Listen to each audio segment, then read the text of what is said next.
மாடித்தோட்ட நண்பர்களுக்கு வணக்கம். இன்றைக்கி இந்த வீடியோவில் நான் என்ன ஷேர் பண்ணியிருக்கேன்னா, நம்ம வீட்டு டெரஸ் கார்டனில் வச்சு வளர்க்குறதுக்கு ஒரு சூட்டபுளான பிளான்ட்டை பற்றி தான் பார்க்க போகிறோம்.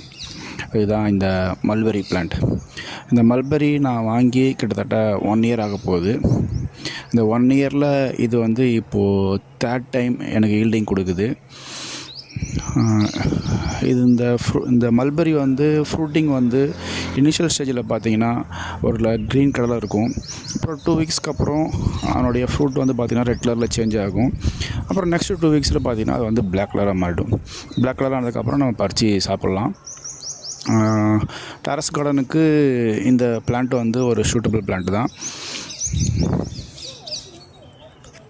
இதுக்கு மெயின்டெனன்ஸும் அவ்வளோவா தேவைப்படாது, லோ மெயின்டெனன்ஸ் தான். தண்ணியும் கம்மியாக விட்டாலே போதும். ஹாட் கிளைமேட்டு, ரெய்னி கிளைமேட்டு அப்படின்னு சொல்லிட்டு எல்லா கிளைமேட்டுமே வந்து நம்மளுக்கு சூட்டபுளாக இருக்கக்கூடிய ஒரு நல்ல பிளான்ட்டு. நீங்களும் விருப்பப்பட்டீங்கன்னா மாடியில் இந்த மல்பெரி பிளான்ட்டை வாங்கி நீங்களும் வளர்க்கலாம். ரொம்ப நல்ல பிளான்ட்டு.